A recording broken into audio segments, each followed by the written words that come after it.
Buenas tardes, señores. Hoy tenemos un programa bastante apretado, porque son tantas las cosas que están afectando la vida nacional en estos días. Y hoy es un día particularmente importante en ese sentido. El programa de hoy lo vamos a hacer un servidor, porque Juan Miguel Castillo Pantaleón tiene un compromiso que cumplir, de manera que no iba a poder estar conmigo. Y yo hoy voy a hablar de las cosas que están en el ambiente. Empezando porque cuando yo era niño, mi papá siempre me hablaba de un volcán que había explotado en, en las pequeñas islitas esas que ustedes saben que son muy volcánicas, que van desde Puerto Rico hasta la costa de Venezuela. Y había causado tal trastorno que el sol había desaparecido durante una semana, porque las cenizas taparon el sol. Y ustedes se imaginarán las consecuencias de todo eso.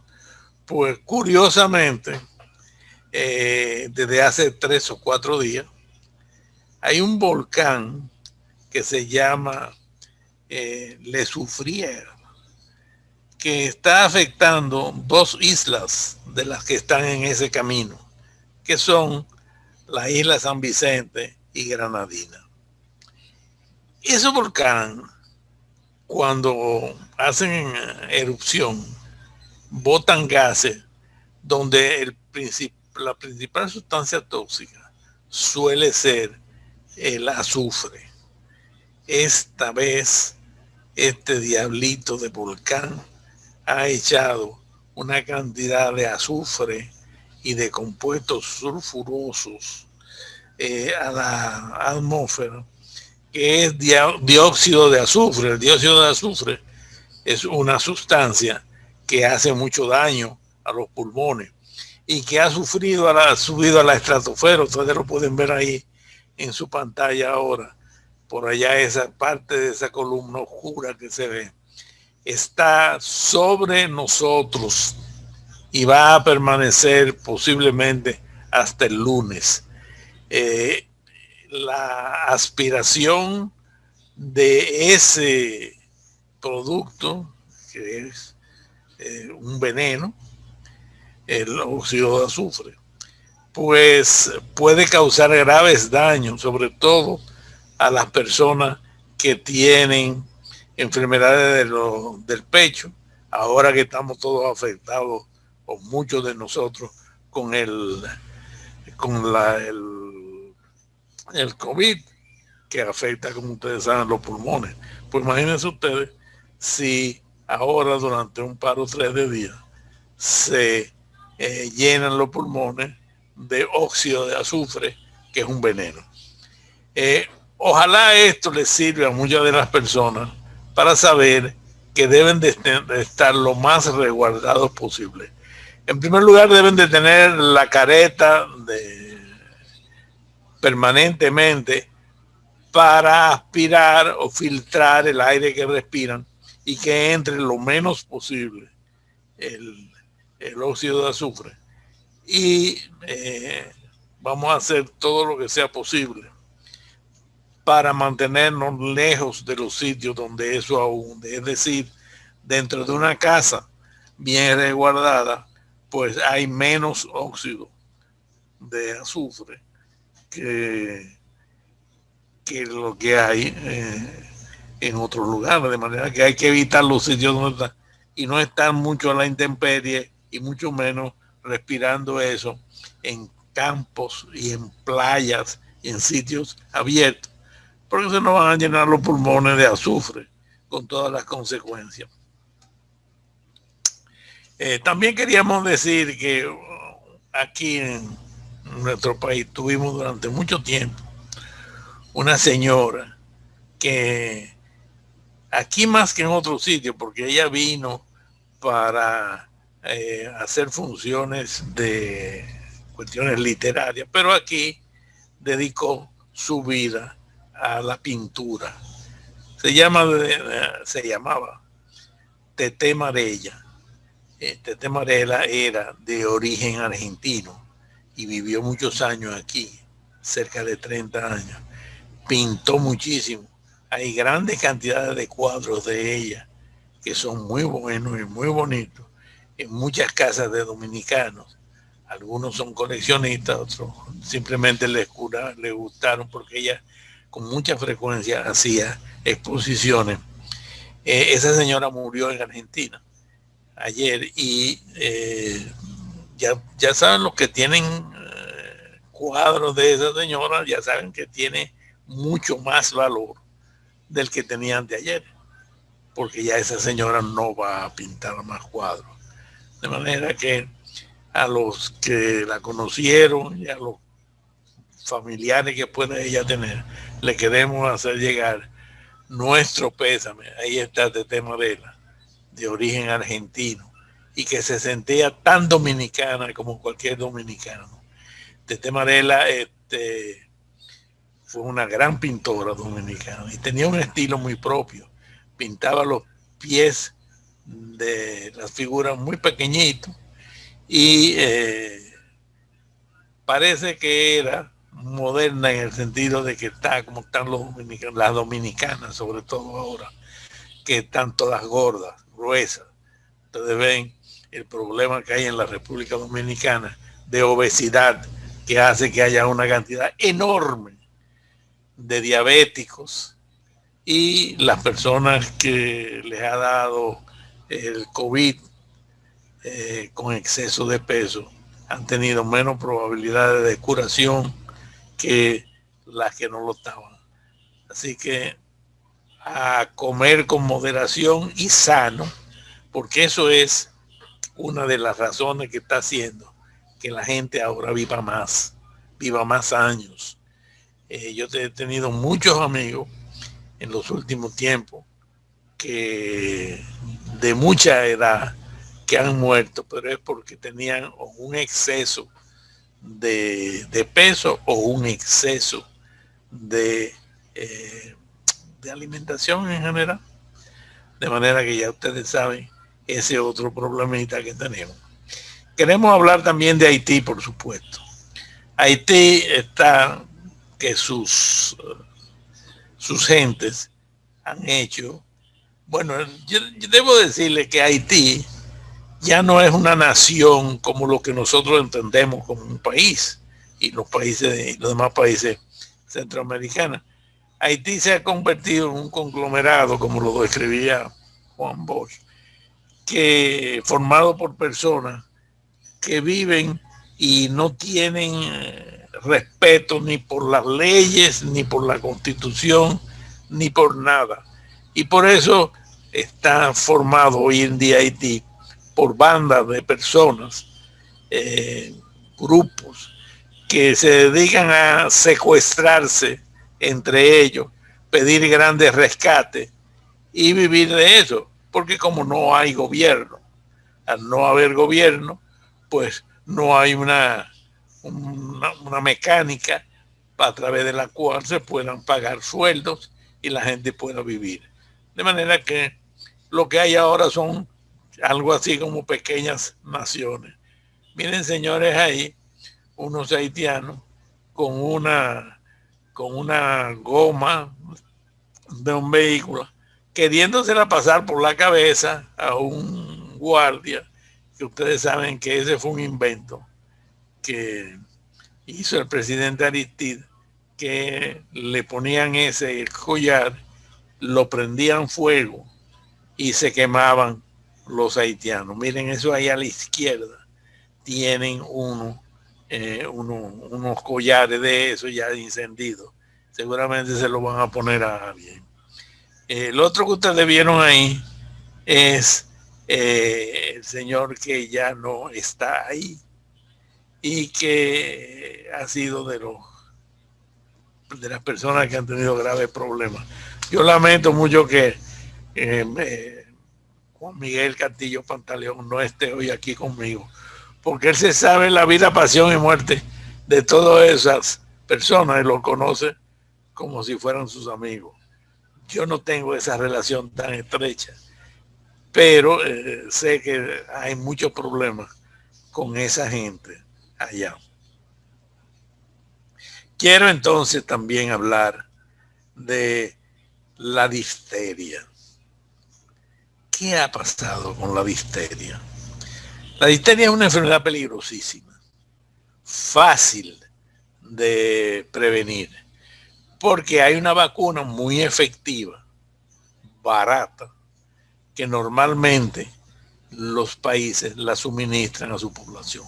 Nosotros tenemos un plan de población donde se supone que todas las personas, todos los niños que nacen aquí, a partir del segundo mes de nacido, se le ponen 3 dosis de esa vacuna triple, que además de la difteria cubre la toferina y el tétano, y después se tiene que repetir al año y eventualmente otra vez. Y últimamente yo he sido informado de que en los Estados Unidos, por ejemplo, han decidido que todo el que se pone esa vacuna y otras que están junto con esa, deberían repetírsela cada 10 años a largo plazo, después que sean primero adolescentes y después adultos. De manera que todo el que tenga contacto con personas que se puedan contagiar es muy contagiosa, debe de renovar su vacuna que se pone en todos los centros de sanitarios, tanto de la capital como en el interior en los hospitales. Yo trabajé 10 años como jefe del servicio de pediatría de la maternidad del Señor de la Altagracia, y allá se puso todo el tiempo las vacunas, o se recomendaba, porque tenían que salir para llevarla a los centros donde se ponían esas vacunas desde entonces. Eso hizo que casi desapareciera. Ahora, como aquí lo que hay es una lluvia de haitianos que están cruzando la frontera como mejor pueden, que generalmente es de noche ahora, están trayendo la difteria aquí. Fíjense si ya se había olvidado la difteria aquí en la República Dominicana, que afecta principalmente, forma una membrana que era blanca grisácea, que ustedes la pueden ver ahí, y que esa membrana blanca grisácea va cubriendo las amígdalas, la garganta, la nariz, etcétera. Incluso puede salir en otras mucosas como la conjuntiva de los ojos y hasta en otros lugares de la piel, y eso causa la multiplicación de unas bacterias que se llama Corynebacterium diphtheria, que produce unas sustancias tóxicas que si no se combate termina causando la muerte. Pues le diré que yo estuve revisando, y hoy en día en los países donde se piensa que puede aparecer la difteria, si llevan los pacientes a tiempo a donde los médicos, pues esos tienen una recuperación de entre el 3 y el 23% de los niños que no se mueren, sino que terminan curándose. Ahí ven otro niño más pequeño con la misma membrana en la garganta. Pero aquí en Santo Domingo, ustedes están viendo que prácticamente todos los que llevan a los hospitales están ya tan avanzados en ese cosa, que creo que solamente en el hospital de niños se mejoró y se curó, porque para cuando se atienden a tiempo, entre el 3 y el 23% mueren, igual que aquí, que prácticamente mueren todos. Y aquí, que yo sepa o que se haya publicado, solamente ha sobrevivido hasta ahora un solo niño. Todos los demás que han estado yéndonos mueren. Las personas están yendo con mucha razón y muy bien orientado en ese sentido, a poner la vacuna a los que no se habían puesto la tercera. Mucha gente pone la primera y la segunda y se le hace difícil, yo no sé por qué, llevar la tercera. Y además hay que poner los refuerzos. De manera que queremos invitar a todos los dominicanos que tienen niños pequeños a que vayan a ponerle el refuerzo de la vacuna, si es que se pusieron las originalmente 3, o a completar el conteo si fue que nada más se pusieron 1 o 2 o ninguna. De manera que todo el mundo para prepararse para ir allá. También se ha encontrado últimamente que el COVID, la vacuna esa que tanto otro dolor de cabeza nos están haciendo, está causando daños en las personas que se recuperan y no se mueren de eso. Y hay una noticia muy curiosa. A consecuencia de eso, algunas veces hay partes del cuerpo que se dañan tanto que no funcionan o causan tanto problema a las personas. Y una de las causas que dañan es la tráquea. Hubo una persona a donde la tráquea se le dañó tanto que perdió el habla. No podía hablar, a dura pena podía comer y tenía graves problemas.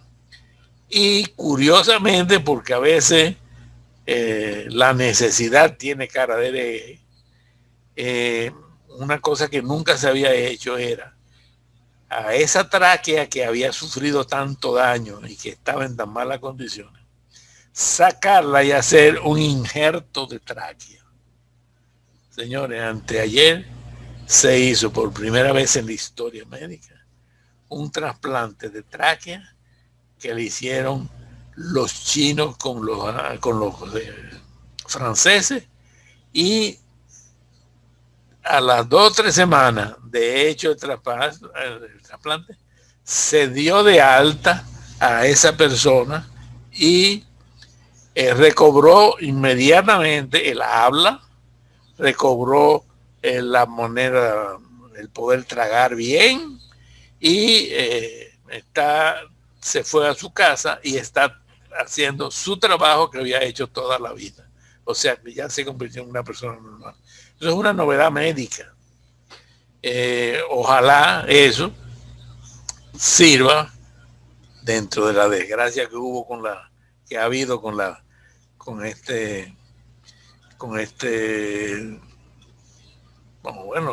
esta epidemia que ha afectado al mundo entero. Ojalá eso sirva para que en lo sucesivo la operación de la trasplante de tráquea se convierta en una operación más, como hoy en día lo es el trasplante de riñón, el trasplante de pulmón, el trasplante de hígado y otros muchos trasplantes que cada día se están haciendo más. Quería también mostrarles que en nuestro país siguen viniendo tantos haitianos a resolver sus problemas de salud, que aquí hay un reporte de que sube 66% de haitianos en la maternidad. O sea, que de cada 3 mujeres que dan a luz en la maternidad Nuestra Señora de la Altagracia y en las otras maternidades grandes del país, de cada 3 que vienen, 2 son haitianas. Nosotros los dominicanos estamos haciendo esos partos, esas cesáreas cuando es necesario, y todo lo que fuese posible hacer a estos vecinos que tenemos ahí al lado. No obstante, nosotros creemos que además de traernos esas señoras para que aquí tengan sus partos y tengan luz, son los que nos han traído la difteria, son los que ocasionalmente nos trajeron la leptospirosis, son las que nos han traído una serie de enfermedades que nosotros teníamos controladas.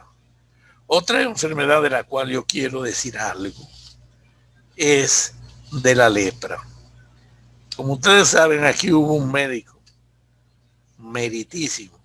Yo creo que casi yo tendría que pedir que lo pudieran en la capilla de los inmortales, porque no solamente estudió, escribió un libro que es el libro de texto de dermatología en casi todas las universidades de Centroamérica y del sur, que fue el doctor Huberto Bogar Díaz, que fue mi amigo, y que murió hace un poco de tiempo, hace varios años ya, y que logró lo que nadie se imagina, porque aquí nunca se ha hablado de las cosas buenas que hacemos, sobre todo los médicos que han hecho muchas cosas buenas. Yo voy a mencionar así por arribita algunas otras. Pues el doctor Bogar no solamente logró localizar todos los leprosos que había en el país, y la lepra era una enfermedad aquí no solamente abundante y frecuente, sino que grandes personajes de la historia dominicana, como los hermanos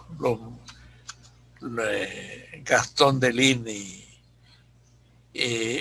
murieron de lepra.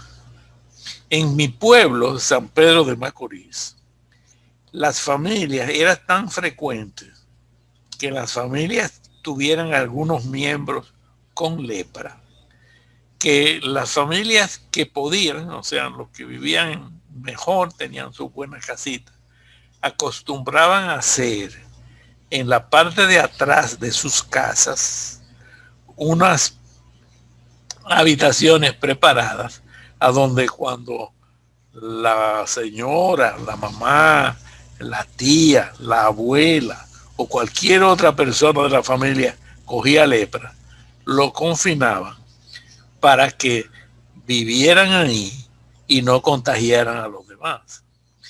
Esa es una enfermedad que, como ustedes saben, se ha combatido en todas partes. La Biblia está llena de citaciones, y en la época de Jesucristo y demás, a esas gentes les ponían una campana, un cencerro colgado del cuello, para que cuando caminaran por las calles se sintiera eso, como hacen en Europa con las vacas. En Europa le ponen a las vacas unos cencerros colgados para que los dueños de las vacas, como viven sueltas en los bosques de Asturias y de Galicia, las localicen. Aquí no era para las vacas, era para las personas. Y las personas entonces, al tener que ir caminando y sonando esa campana, pues avisaban para que los que andaban por ahí cerca se alejaran y supieran que esa persona tenía lepra.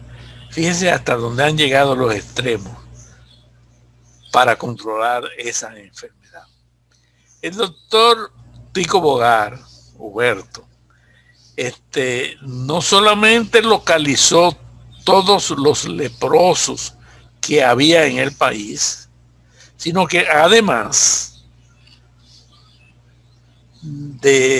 descubrió y puso asequible los medicamentos que hoy en día se utilizan para la lepra, que controlan la lepra y hacen que deje de ser que se contagie a otras personas.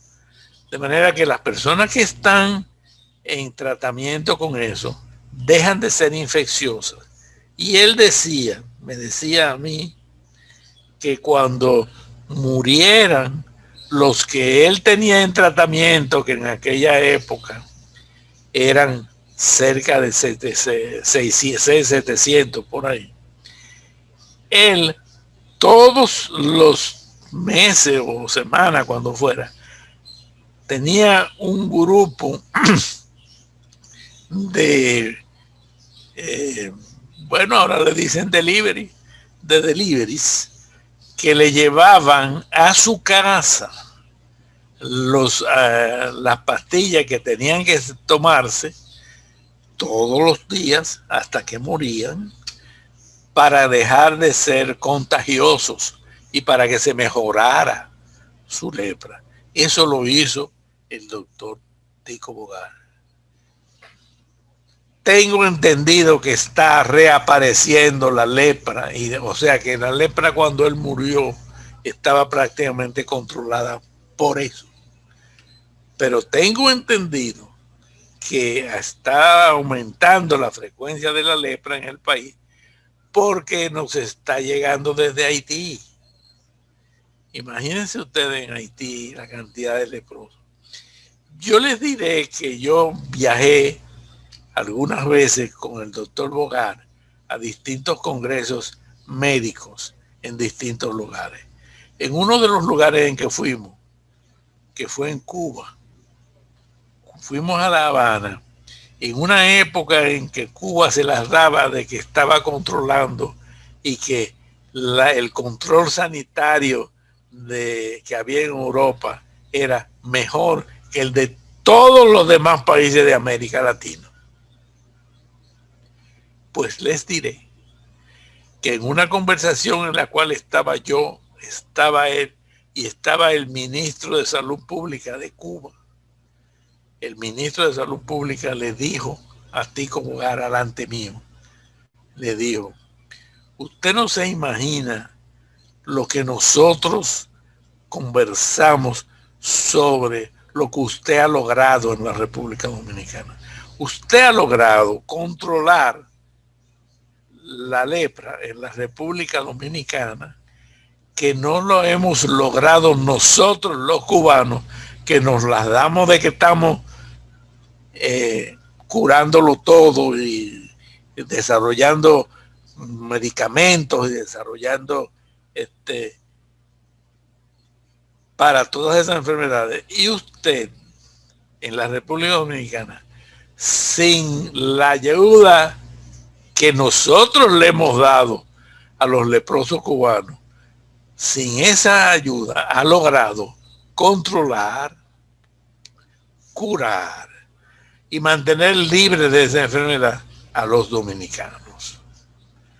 De manera que ustedes ya se dan cuenta de la importancia que tiene el que en esa larga frontera de 400 kilómetros que nos separa de Haití haya controles suficientes para que pasen en una dirección y en otra todo el que tenga que hacerlo, como se pasa en todos los países del mundo, con un pasaporte, con un visado, con lo que sea, y no que sigan entrando las personas, sobre todo los haitianos, aquí durante la noche sin ningún control. De manera que tenemos eso. También quiero decir algo. Yo estoy espantado con la cantidad de gente que ha muerto aquí intoxicados con el alcohol metílico, el metanol. Hay dos alcoholes que tienen usos muy distintos. El alcohol etílico, que es el alcohol que se produce con la fermentación del vino, el ron, el whisky. Todas esas bebidas se fermentan y producen alcohol etílico. El alcohol etílico es entonces el que hemos mezclado en cierta proporción. Lo consumen la gente. Ahí ustedes tienen a los que están siendo captados con el alcohol metílico o alcohol de madera. Ese alcohol lo hacen metiendo maderas a fermentar con una serie de sustancias. Y eso, mírenlo ahí, lo hierven, lo ponen luego a fermentar. Eso se convierte, los azúcares se convierten en alcohol, le echan los fermentos que producen esa fermentación y que aquí llaman pie, échale el pie, ese ya le echaron el pie es un poco de uno que ya ha sido preparado previamente y que contiene pues los fermentos que hacen que eso se convierta en ese alcohol. Ese pie es necesario para producir ese alcohol metanol. Ese alcohol metanol, cuando se consume, lo primero que hace es destruir los nervios ópticos. Ustedes ven cómo eso lo preparan, dejándolo fermentar, luego lo destilan y lo pueden hacer con un alambique. El alambique no es más que un tubo normalmente de cristal con espirales, por el cual pasan ese líquido y al calentarlo por ahí, en lo que es el alcohol que hierve antes que el agua y el menjurje ese que preparan se evapore, eso va a un sitio donde se enfría ese vapor y eso es lo que produce ese alcohol que ustedes ven ahí. Ese es el alcohol que se llama metanol. Ustedes ven cantidades de recipientes plásticos y de todo tipo que están siendo utilizados. Esos recipientes plásticos que contienen esos líquidos durante mucho tiempo tienen una sustancia que se disuelve en parte también como el alcohol y que también es tóxica. Se llama dioxina. Esa dioxina acaba de agravar eso. Y por eso cuando llegan se toman su trago, se sienten mal, si vomitan, eliminan una parte. Y no solamente se sienten mal la gente, sino que están envenenados con otras sustancias. Entonces son sustancias extrañas. Y ahí ustedes ven lo que hay ahí. Pues todo eso que ustedes están viendo ahí, eso se va a los colmados, colmadones, ventorrillos y también a puestos públicos. Y ahí eso, como es más barato que el alcohol del ron, porque encima todos los países cobran impuestos por el alcohol para ser bebido como bebida.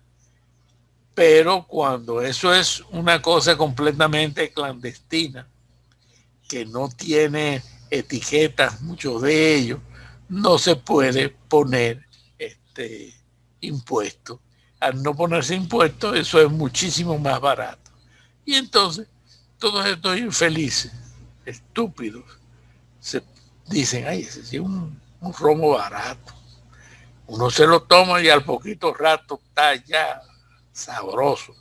Sabroso es cuando van perdiendo en poco tiempo la vista y cuando al poco rato también pierden la vida. De manera que cada vez que un infeliz de eso muere, se quedan encima sus hijos, sus niños, sin la protección, el amparo que deben de darle sus padres. Todo eso, señores, debe de ser parte de los controles de salud pública.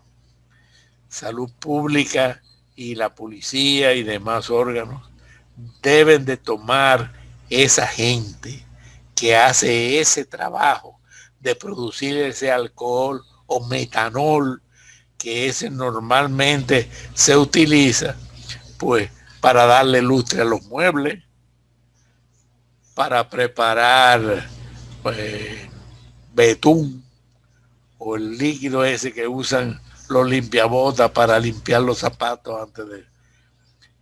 Pero si usted se toma eso, si usted se bebe eso, aunque sea más barato, usted lo que está es bebiendo veneno que le va a hacer perder primero la vista. Si usted tiene la suerte de darse cuenta de la porquería que ha tomado y sale corriendo y todavía no ha ingerido suficiente y vomita seguido y logra ir a un sitio donde le puedan recuperar, es fácil que se quede ciego para el resto de su vida. Yo pienso que aquí las estaciones de radio y de televisión deben de hacer una campaña permanente. El gobierno debe de respaldar eso para que la gente sepa que no pueden seguirse tomando eso porque sus hijos se quedan sin padres que les paguen sus estudios, su comida, los vistan y además esos son los hijos. Pero muchos al morir todos esos hombres relativamente jóvenes, los abuelos, que son los que casi siempre crían los hijos, también pierden el sustento. Y al fin y al cabo, ¿quién es entonces que a la larga hace o aporta lo necesario para que esa gente, en vez de morirse de hambre dentro de su miseria, se mueran de otra cosa? Pues los gobiernos son los que de una manera u otra terminan haciendo que eso sea una obligación del Estado. Y ese dinero que se debería de gastar en mejorar la vivienda, en mejorar la alimentación. Aquí en nuestro país hay muchísima gente, médicos viejos, ancianos, retirados, como este que le está hablando aquí. Ya yo tengo 85 años, ya no voy a seguir trabajando como médico. Pero no me es nada venir a la televisión y explicar todo esto gratuitamente para que la gente empiece a vivir un poco mejor. Dejen de envenenarse con ese triculí o clerén o como lo llamen. Y además, el gobierno a la larga va a economizar dinero y va a poder mejorar la vida de los más pobres, que son los que se toman esa porquería. Porque los que están en mejor posición no van a comprar eso para bebérselo. Pero ¿quiénes son los que se beben eso? Los más pobres. ¿Y quiénes son los que necesitan más el estar vivos para poder trabajar y sostener a sus hijos, a su papá, a su mamá, a su tía, etcétera? Los pobres. Entonces, hay que hacer una campaña nacional por radio y televisión donde se le repita a todo el mundo cuantas veces sea necesario todo esto que yo le estoy diciendo y muchos otros detalles más que hay que saber. Hay muchísimas otras enfermedades de las cuales hay que hablar y explicarle a los dominicanos para que se libren de ellas. Aquí, entre las otras cosas, yo tengo escrita por si tenía tiempo suficiente. Dice rabia. Señores, este es de los pocos países del mundo donde todavía hay personas a quienes las muerde un perro y le da la rabia y se mueren.